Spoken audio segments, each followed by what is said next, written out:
আমলি বয়ান, কিন্তু খুব হার্ড লেভেলের বয়ান দিছি আজকে। সাধারণ জনগণ বুঝবে না। আল্লাহর সঙ্গে যার মোহাব্বত আছে সে আজকে আমার বয়ানটা বুঝছে কি বয়ান দিছি, ঠিক কিনা মুসলমান? আল্লাহকে যে ভালোবাসে না, আজকের বয়ান তার মাথার উপর দিয়ে উড়ে উড়ে চলে গেছে, সে কিছু বোঝে নাই। আর যার চোখে আল্লাহর মোহাব্বতে পানি আসে তার কলিজাটা এখন নরম হয়ে গিয়েছে, ঠিক কিনা বলেন? ঠিক না? যে আল্লাহকে ভালোবাসে না, আমার বয়ান সে কিছুই বোঝে নাই। শুনতে ভাল লাগছে, অন্য দেশের বক্তা, মাঝে মধ্যে একটু গজল গাচ্ছি, এই জন্যই সে শুনতেছে। আর যার সাথে আমার আল্লাহর মোহাব্বত আছে সে সারা রাত্রি যদি বয়ান করি সে থাকবে, ঠিক কিনা? সারা রাত থাকবেন কে কে? হাত তুলে দেখান তো আল্লাহকে। আল্লাহ কবুল করুন বয়ান, আমিন। আল্লাহ তাআলা স্বপ্নে দেখালেন সেই ব্যক্তিকে যিনি আমাকে কালেমা শরীফ পড়াইছিলেন, নাম বলবো না। তিনি আমাকে বললেন যে আব্দুল্লাহ, বাড়িঘর ছেড়ে আবার হিজরত করো। হিজরত করে আবার দিক বিদিক হয়ে হাঁটতেছি, বাড়ির কেউ জানে না, পালাই গেছি। এবার প্রাপ্ত বয়স্ক আমি, এবার কোর্টে গিয়ে এফিডেভিট করলাম। পরবর্তীতে আর কি হলো শোনেন। বললাম না প্রায় আধা পাগলের মতো অবস্থা, প্যান্ট শার্ট পরা আমি, দাড়ি মারি কাটা, কিছু নাই। আমি কিন্তু আলেম, কিন্তু আমি আধা পাগল হয়ে কুফরি বানে কি হয়ে গেছি, আধা পাগল হয়ে নাচ গান শুরু করে দিয়েছি। স্বপ্নে দেখালো আল্লাহ তাআলা আমাকে, এইবার আবার হিজরত করো। বাড়িঘর ছেড়ে দিয়ে আবার দিক বিদিক হয়ে হাঁটতে লাগলাম। হাঁটতে হাঁটতে দেখি একটা বাস, একটা কি 2017 সাল একটা বাস। ওই বাসের মধ্যে জিকির হচ্ছে লা ইলাহা ইল্লাল্লাহ, লা ইলাহা ইল্লাল্লাহ, লা ইলাহা ইল্লাল্লাহ, লা ইলাহা ইল্লাল্লাহ, লা ইলাহা ইল্লাল্লাহ, লা ইলাহা ইল্লাল্লাহ। বুঝতে পারছেন কারা জিকির করতেছে? এই সুরটা কার? এই সুরটা কার? আপনাদের এই অঞ্চলের একটা সুর, স্পেশাল সুর, মাথায় নীল পাগড়ি। এই সুরটা কার? লা ইলাহা ইল্লাল্লাহ, লা ইলাহা ইল্লাল্লাহ, লা ইলাহা ইল্লাল্লাহ, লা ইলাহা ইল্লাল্লাহ। চিনতে পেরেছেন?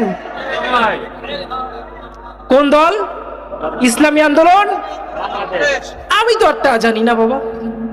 আমি বাসের মধ্যে ঢুকে গেছি, ঢুকে জিকির, আমিও জিকির করি, হাতিরাও জিকির করে। এক জাকিরিন আর এক জাকিরিনের সঙ্গে কি আছে? এইখানে জাকিরিন কারা আছে? হাত তোলেন তো। জাকিরিন জিকির করে অল টাইম। আলহামদুলিল্লাহ, কবুল করুন।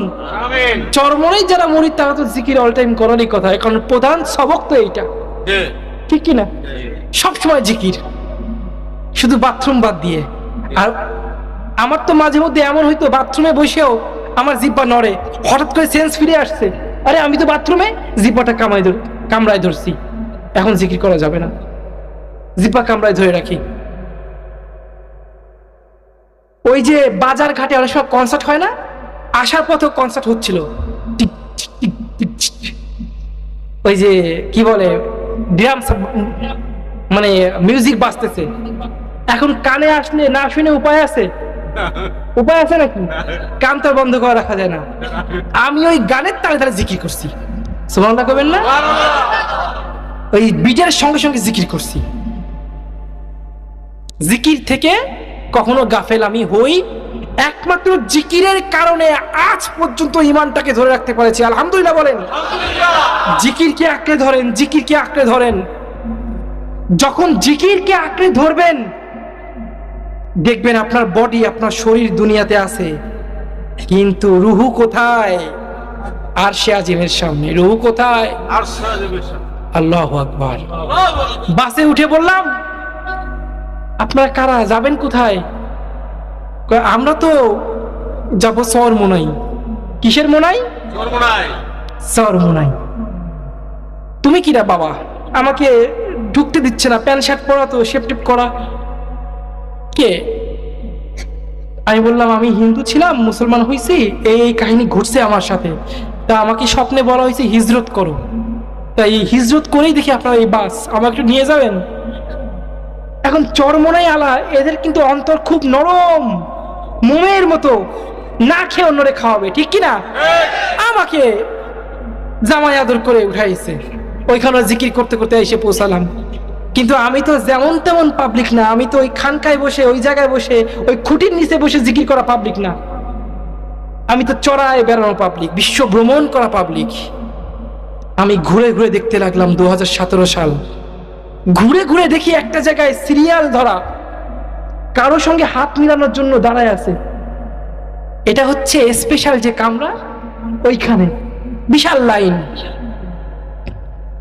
আমি করলাম কি, আমাকে দিয়ে গিয়ে বললাম ভাই এখানে কি হচ্ছে? কয় এখানে পীরের সাথে আমরা হাত মিলাবো। আমার মন বলে আমাকে হিজরত করার হুকুম দেওয়া হয়েছে, পীর আমার এখানে আসবে, এই পর্যন্ত সময় আমার নাই। আমি পীরের দিকে দৌড়াই, ধাক্কায় মাক্কায় খেইলে গুতোয় একদম ওই যে ইয়ে কি বলে, ওই স্পেশাল যে রুম, মেহমান খানা, ওইখানে ঢুকে গেছি। সুবহানাল্লাহ কইবেন না? ঢুকে গেছি, এখন তো আমার কেউ বের করে না, সোফায় বসে আছি। এইবার ওই বছর 2017 সালে হেলিকপ্টারে আসছিল সৌদি আরবের ধর্মমন্ত্রী, উনিও আমার পাশে বসা। সুবহানাল্লাহ। আমি বসে আছি, রুগ্ন শুকনো শরীর, গাঞ্জা খারের মতো চেহারা। হ্যাঁ, গাঞ্জা মাজা খাইনি, কিন্তু ওই রকমই চেহারা। এলমের নূর, আমলের নূর সব চলে গেছে, বিধ্বস্ত, আধা পাগল। ওইখানে গিয়ে চুপচাপ বসে আছি। পীর সাহেব আসলেন, এসে আমরা দুজন দাঁড়ায় গেছি, ওই যে ধর্মমন্ত্রী উনিও দাঁড়ায় গেছেন, আর আমিও দাঁড়ায় গেছি। দুজনেই হাত বাড়িয়েছি হাত মিলানোর জন্য। এখন পীর সাহেব তো আমারই চেনে না, আমি কিরা, পীর সাহেব জানে এটা? জানে না। পীর সাহেব যখন নাকি ওনার হাতে হাত দিতে যাবে, আমার মুখ থেকে কেমনে কেমনে বেরোয় গেছে, হুজুর আমি হিজরত করে আইছি, আমি নবমুসলিম। আমি অবাক হয়ে দেখলাম ধর্মমন্ত্রীকে হাত না মিলায় উনি আমাকে বুকে জড়ায় ধরলেন। কে? ফাইজুল করিম সাহেব। কে? ফাইজুল করিম সাহেব। বিন্দু মাত্র অহংকার তার মধ্যে আমি পাইনি। মনে রাখবা মুসলমান, এই দেশে ইসলাম কায়েম করতে গিয়ে আমার শায়েকের রক্ত ঝরেছে, আমার শায়েকের হাতে ইসলামের পতাকা উড়বে উড়বে ইনশাআল্লাহ।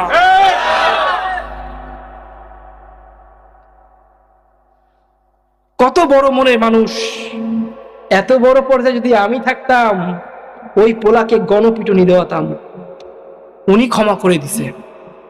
আমার যদি কোটি কোটি মুরিদ থাকে, আমারটা পাওয়ার থাকবে না? আমি সর্বনাই পীর, আমি যদি বলি ওর ফ্যামিলি সহ দাফন করে ফেলাও, ও তুরির মধ্যে শেষ হয়ে যাবে। প্রত্যেক মুরিদ তারে গিয়ে টুক্কা দেবে, তাতেই গোশ খুশে খুশে পড়ে যাবে, ঠিক কিনা মুসলমান? পীর সাহেব তো তা করলেন না, ক্ষমা করে দিলেন। হক্কানি পীর এমনই হয়। হক্কানি পীর কেমন হয়? এমনই হয়। পীর সাহেব আমাকে বুকে জড়ায় ধরে কাঁদতে লাগলেন। হুজুর আপনি কেন কাঁদছেন, কি হয়েছে আপনার? বাবা তোমাকে তো আল্লাহ কবুল করেছে, তুমি একটু দোয়া করো আমার জন্য আল্লাহর কাছে। সুবহানাল্লাহ। আমি কই না, আমারে কবুল করে নাই, আমি তো নাচ গান করে বেড়াই। কয় আজ থেকে সব পরিবর্তন হয়ে যাবে।